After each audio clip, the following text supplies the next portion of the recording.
Place a stick against your back. Maintain contact with your skull, thoracic spine, and sacrum. Bend forward at the hips, maintaining all 3 points of contact, and stand up. Repeat the process sitting down.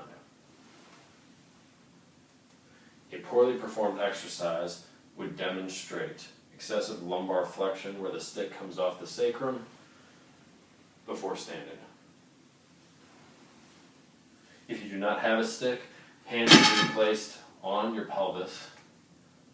Just maintain an upright posture while performing the exercise. Bend forward at the hips and stand upward.